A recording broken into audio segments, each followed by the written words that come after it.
छत्तीसगढ़ कर्मचारियों को मंत्रालय सामान्य प्रशासन विभाग का आदेश हुआ जारी। तो साथियों, महानदी भवन नया रायपुर दिनांक 14 मई 2025 का बहुत ही महत्वपूर्ण आदेश जारी किया है। आइए साथियों जानते इस आदेश को पूरा विस्तार से। इससे पहले आप चैनल पर पहली बार आए हैं तो चैनल को सब्सक्राइब जरूर करें। नमस्कार साथियों, तो साथियों आप देख सकते हैं बहुत ही महत्वपूर्ण आदेश आ गया है। छत्तीसगढ़ शासन सामान्य प्रशासन विभाग मंत्रालय महानदी भवन नवा रायपुर अटल नगर से आदेश जारी किया है।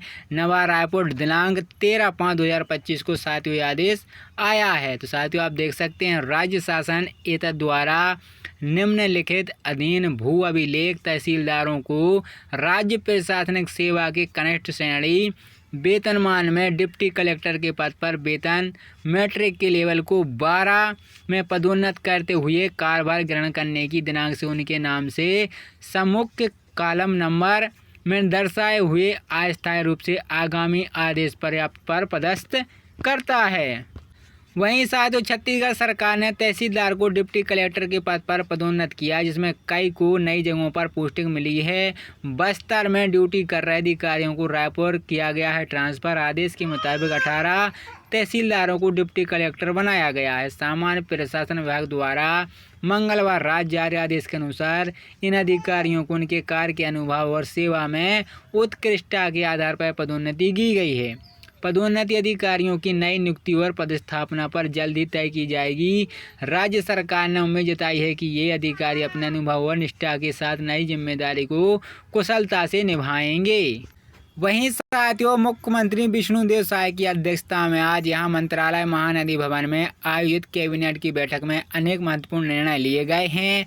मंत्रिपरिषद ने राष्ट्रीय शिक्षा नीति के तहत बच्चों की शैक्षणिक गुणवत्ता में सुधार के लिए राज्य के शासकीय विद्यालय में मुख्यमंत्री शिक्षण गुणवत्ता अभियान का संचालन करने का अहम निर्णय लिया गया है। इस अभियान के अंतर्गत शिक्षा की गुणवत्ता सुधारने, पालक शिक्षक सहभागिता बढ़ाने और शिक्षक उपस्थितियों को उन्नत करने के लिए कई महत्वपूर्ण बिंदुओं पर विशेष फोकस किया है। स्कूल शिक्षा विभाग द्वारा अभियान के संबंध में विस्तृत दिशा निर्देश जारी किए हैं। अभियान के तहत विद्यालयों को सामाजिक अंगेठकर गुणवत्ता के आधार पर ग्रेडिंग की जाएगी। कमजोर शालाओं को नियमित मॉनिटरिंग विभिन्न विभागों के अधिकारी जनप्रतिनिधियों के मध्य सुनिश्चित किया जाएगा।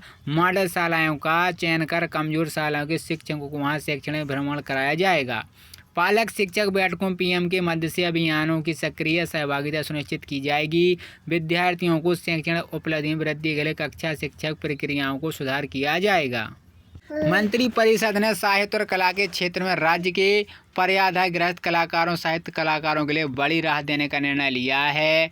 विधानसभा बजट सत्र में की गई घोषणा के परिपालन में अब कलाकारों को दी जाने वाली मासिक वित्तीय सहायता पेंशन को 2,000 रुपये से बढ़ाकर 5,000 रुपये प्रति माह कर दिया गया है। इसके लिए सांस्कृतिक विभाग अंतर्गत संचालित वित्तीय सहायक योजना नियम 1986 में संशोधन के प्रस्ताव का मंत्रिपरिषद द्वारा अनुमोदन किया है। इससे उन कलाकारों को साहित्यकारों को आर्थिक संबंध मिलेगा जो आजीविका के लिए संघर्षरत रहेंगे।